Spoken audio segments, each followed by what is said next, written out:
اور انہوں نے ایک واقعہ سنا، یار اتنا ایمان افروز واقعہ، کہنے لگے کہ جاپان کے اندر ایک مجذوب صاحب تھے، مجذوب آدمی تھے، بزرگ، وہ فارغ بیٹھے ہوئے تختیوں کے اوپر کچھ لکھتے رہتے تھے۔ لوگ سمجھتے تھے دیوانے سے ایسی لائنیں سے مارتے چلے جا رہے ہیں، وہ لکھتے رہتے تھے۔ خیر کچھ عرصے کے بعد ان کا انتقال ہو گیا، تو انہوں نے ان کو دفن جب کیا نا تو وہ تختیاں بھی ساتھ ہی دفن کر دی۔ ہم نے کیا کرنی ہے؟ انہوں نے وہ تختیاں بھی ساتھ ہی دفن کر دی۔ خیر وقت گزرتا رہا، یوں سمجھے کوئی 150 سال گزر گیا ہوگا، تو کہنے لگے کچھ ایسا وقت آیا کہ ان کی قبر جو تھی نا وہ منتقل کرنا پڑی۔ پانی بعض کا آ جاتا ہے یا کوئی اور ایسا بن جاتا ہے۔ کہنے لگے جب وہ قبر کشائی کی گئی تو وہ تختیاں وہاں سے نکلی۔ جب وہ تختیاں وہاں سے نکلی تو کہنے لگے وہ تختیوں کے اوپر جو تحریر لکھی ہوئی تھی، آپ نے جو آج سے 100 سال پہلے تحریر لکھی تھی، اس میں یہ لکھا تھا کہ جاپان پر ایسے، میرا مطلب ہے حملہ ہوگا، فلاں بم گرے گا، اس طرح حکومتیں تبدیل ہوگی۔ کہنے لگے آپ نے جو 100 سال پہلے لکھا تھا نا وہ ویسی کی ویسی پوری ہو چکی ہوئی تھی۔ جو آپ نے تحریر پہلے لکھی تھی وہ پوری ہو چکی ہوئی تھی، اور اس تحریر کے اندر ایک یہ بھی لکھا ہوا تھا کہ سبز پگڑیوں والی ایک جماعت اٹھے گی جو پوری دنیا میں چھا جائے گی۔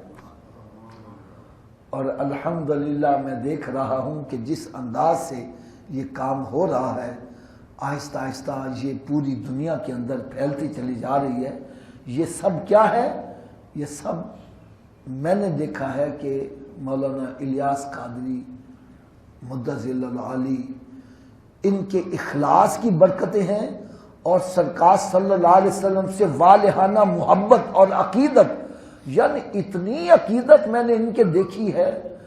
میں نے یقین جانو زندگی کے اندر میں نے بڑے بڑے بزرگ دیکھے، لیکن ان کی عقیدت ایک اپنے انداز میں ہے۔ میں آپ کو ایک مثال دیتا ہوں۔ اللہ اللہ اللہ، یہ اس وقت کی بات ہے کہ جب مولانا الیاس قادری صاحب لاہور تشریف لاتے تھے نا، تو ہم 5-6 بندے صرف ان کے استقبال کے لیے جایا کرتے تھے۔ بڑے ابتدائی دور کی بات ہے۔ اب تو میرا مطلب ہے کہ بات ہی بہت آگے بڑھ چکی ہوئی ہے نا، یہ ابتدائی دور کی بات ہے۔ خیر ہم وہاں ایئرپورٹ سے جب نکلے تو ایک اسلامی بھائی تھے، انہوں نے پک اپ لائے ہوئے تھے، حضرت صاحب کو ہم نے ساتھ بٹھایا، تو لاہور میں مختلف جگہ پر ملاقاتیں اور زیارتیں کے لیے چلے گئے۔ مجھے ابھی تک یاد ہے جلو موڑ کی طرف ایک مدرسہ تھا، اس مدرسے میں وہ لے گئے اسلامی بھائی کہ جناب یہ مدرسے کا ذاکہ آپ راؤنڈ کریں اور ہمارے لیے دعا کریں، یہ مدرسہ کامیاب ہو جائے۔ خیر آپ گئے، سارے مدرسے کا وزٹ کیا، تو اس نے کہا کہ جی یہ گاڑی ہے، یہ میں مدینہ شریف سے لے کر آیا ہوں، یہ گاڑی مدینہ شریف سے میں لے کر آیا ہوں۔ یقین جانیے میں نے اپنی آنکھوں کے ساتھ دیکھا کہ حضرت صاحب اسی وقت زمین پر لیٹ گئے اور اس کے ٹائروں کو بوسہ دینا شروع کر دیا۔ کہنے لگے یہ ٹائر مدینہ چوم کر آئے ہیں؟ یار ایسی والہانہ عقیدت اور محبت، یہ نہیں دیکھا کہ میرے مریدین میرے ساتھ ہیں، یہ دل میں کیا خیال کریں گے، اس کے ٹائروں کو بوسہ دینا شروع کر دیا۔ اور پھر اللہ تعالیٰ نے یہ کرم نوازی فرمائی، مجھے حضرت صاحب کے ساتھ حج کرنے کی بھی سعادت ملی، بلکہ میرے گھر والے بھی ساتھ تھے اس قافلے کے اندر۔ اس کو چل مدینہ بولتے ہیں، اور بندے کا پتہ چلتا ہے، وہ کہتا ہے نا راہ پہ آ جانے یا واہ پہ آ جانے، بندے کے ساتھ سفر کرو پھر پتہ چلتا ہے۔ یار میں نے دیکھا ہے کہ بڑے بڑے بندے باتیں کرتے ہیں لیکن عمل کے معاملے میں وہ پیچھے رہ جاتے ہیں۔ آپ نے دیکھا ہوگا کہ یہ عموماً اشعار میں پڑھا جاتا ہے کہ خاک مدینہ دیاں کراں میں سرم سلائیاں، مدینہ شریف کی خاک کو میں سرمے کے طور پر استعمال کروں. یہ آپ نے سنا تو ہوگا، لیکن کبھی کو کسی کو خاک آنکھوں میں ڈالتے ہوئے دیکھا ہے؟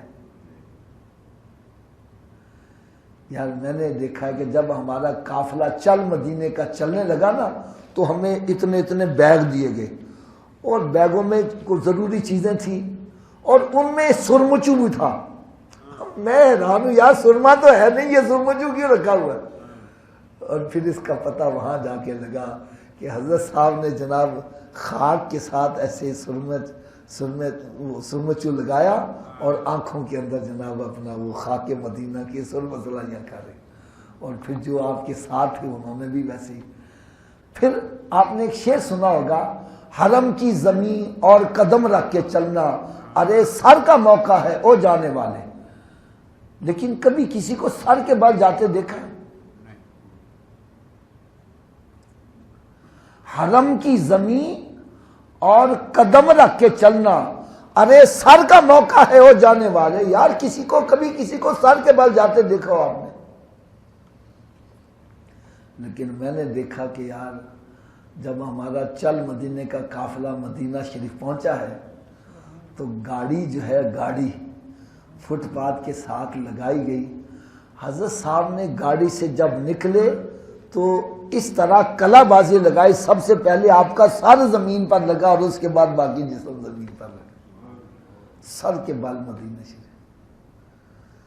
اور پھر آپ چل رہے ہیں، در و دیوار چوم رہے ہیں، خاک چوم رہے ہیں، خاک اٹھا کر بدن پر ڈال رہے ہیں. یہ مدینہ شریف کی تعظیم اور ان کی ساتھ والہانہ محبت اور عقیدت. یار آپ ایک کبھی بتا رہے ہیں، آپ نے اس بات کی طرف توجہ دی ہے کہ نہیں؟ ہمارے ہاں ایک مثلا سالن ہو، کھانا ہو، وہ اگر میرا مطلب خراب ہو جائے تو ہم اس کو کیا کہتے ہیں؟ باسی ہو گیا ہے، اس کو کہتے ہیں یار کھانا خراب ہو گیا. حضرت صاحب مدینہ شریف کے کھانے کو یا مکہ معظمہ کے کھانے کو ایسا نہیں کہتے تھے. کیا کہتے تھے؟ فرماتے بھائی یہ ناراض ہو گیا ہے. کیا ہو گیا؟ اللہ تعالیٰ نے ہمارے لیے اس کو بنایا تھا اور ہم نے اس کو قبول کرنے میں دیر کر دی، لہذا یہ ناراض ہو گیا ہے. یہ نہیں کہتے تھے کہ مدینے کا کھانا خراب ہو گیا، نا نا نا نا، ایسی بات ہر کس نے کہتا تھا، ناراض ہو گیا. آپ میں سے جو کبھی کوئی مکہ معظمہ مدینہ شریف گیا ہو، وہاں پر ایک کھجور ملتی ہے، اجوا کھجور، بڑی مشہور ہے اور بڑی قیمتی کھجور ہوتی ہے. اچھا، یہ کھجور کے بارے میں بھی یہ ہے کہ جو بڑے بڑے بزرگ ہیں میری بات سمجھ رہے ہوں گے. ایک وہ وقت ہوتا تھا کہ ڈالڈا گھی کوئی لے کے جاتا تھا تو کیا ہوتا تھا؟ چھپا کے لے کے جاتے تھے، چھپا کے لے کے جاتے تھے کہ لوگ کہیں گے یہ ڈالڈا کھانے والا ہے. بالکل اسی طرح سمجھو کہ اجوا کھجور کی یہ کیفیت تھی کہ اگر کوئی لے کے جاتا تھا چھپا کے لے کے جاتا تھا. اجوا کھجور سب سے نکمی کھجور سمجھی جاتی تھی.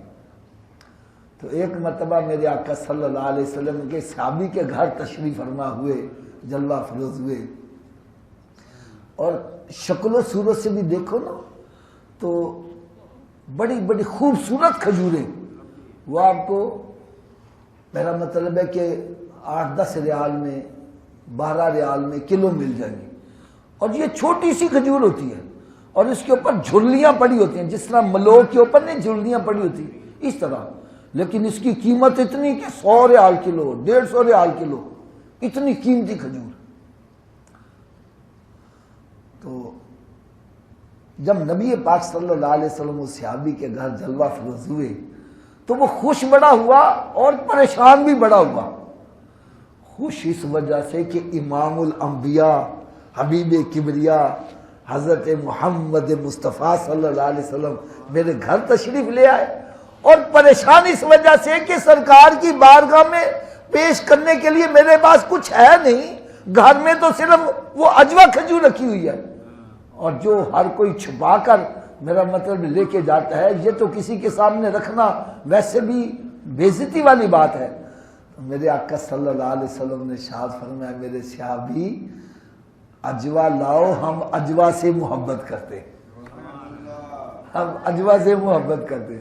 بس سرکار سے زبان سے نکلنے کی دیر تھی، ہر طرف عجوا جا گئی، یا چاہے وہ شکل کی کیسی ہے لیکن اس کی قیمت دیکھو کتنی بڑھ گئی، جس کو کہتے ہیں تیری دوستی سے پہلے مجھے کون جانتا تھا، تیرے عشق نے بنائی میری زندگی فسانہ ہے۔ یار مدینہ شریف کون جاتا تھا یار، ڈرتے کوئی جاتے نہیں تھے، یہ یثرب تھا اور بیماریوں کی آماج گاہ، تندرست جائے تو بیمار ہو کر واپس آتا تھا، لوگ جانے سے ڈرتے تھے۔ اور جب اسی جگہ کو میرے آقا صلی اللہ علیہ وسلم کی قدم بوسی کا شرف حاصل ہو گیا، اب یہ مدینہ منورہ بن گیا، اب یہاں کی خاک جو ہے وہ کوڑ جیسے مرضوں کے لیے بھی شفا بن گئی۔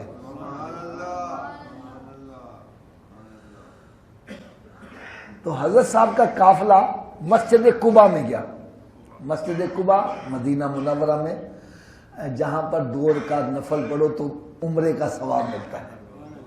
اچھا، تو وہاں پر نا وہ کوئی بندہ کھجوریں بیچ رہا تھا، عجوا کھجور، اور بڑی سستی دے رہا تھا، یعنی یوں سمجھے کہ اس کی قیمت اگر 100 ریال کلو تو وہ 20 ریال کلو دے رہا تھا۔ حضرت صاحب نے فرمایا کہ میرے ذہن میں ایسی ہی سوچ آئی، اسلامی بھائی لگے نا خریدنے، فرمانے لگے میں نے ایک کھجور ایسے کھولی نا تو اس میں کوئی مخلوق چل رہی تھی، نہیں سمجھ لگی بات؟ اب فرمان لگے کہ مدینے کی کھجور ہے، میں کیسے لوگوں کو منع کروں نہ لو؟ میں سوچ میں پڑ گیا، پھر میں نے اسلام بھائی کو اکٹھا کیا، فرمان لگے کہ بھئی یہ کھجور اللہ تعالیٰ نے انسانوں کے لیے بنائی تھی، انسانوں نے اس کو قبول کرنے میں دیری کر دی، اللہ تعالیٰ نے کسی اور مخلوق کے حوالے کر دیا، اب ان کو تنگ نہ کرو۔ سمجھانے کا انداز دیکھو کیسا پیارا، کیسا پیارا، ایسی محبت یار۔